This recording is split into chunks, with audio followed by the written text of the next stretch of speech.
Palans sous Palans, une expression qui revient souvent en ce moment. Et pour cause, la mise en place de ce nouveau dispositif aura des conséquences importantes sur l'emploi et le coût de la vie dans l'archipel. Le concept, les conteneurs seront uniquement déchargés sur le quai par les dockers. C'est donc toute la question de l'amont et de l'aval qui pose problème. Si les frais annexes autour de la manutention des marchandises ne sont pas pris en charge par l'État et dissociés de la nouvelle DSP, une augmentation du coût de la vie d'au moins 40% serait à craindre sur l'archipel. Le prix des conteneurs de toute marchandise de première nécessité et utile au ménage baisserait d'environ 30% sans bas. Sur les autres produits, ce ne sera probablement pas le cas. Donc on peut très facilement se retrouver avec une hausse du coût de la vie de 30 à 40% dans l'archipel. Deux cas de figure possibles, selon la présidente de la CACIMA. Une ou plusieurs sociétés pourraient se créer et gérer ces frais annexes.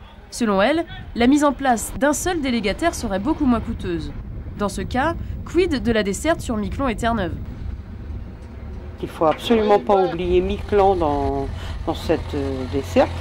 Il faut aussi parler de Terre-Neuve parce qu'il y a des gens qui vivent, il y a des commerces à Saint-Pierre qui vivent aussi de Terre-Neuve. Il y a un danger pour les dockers parce que dans la DSP, juste Palans sous Palans, ils vont bien sûr débarquer le bateau lui-même. Maintenant, est-ce que l'on fera appel à eux pour le dépotage et l'empotage? On n'en sait rien.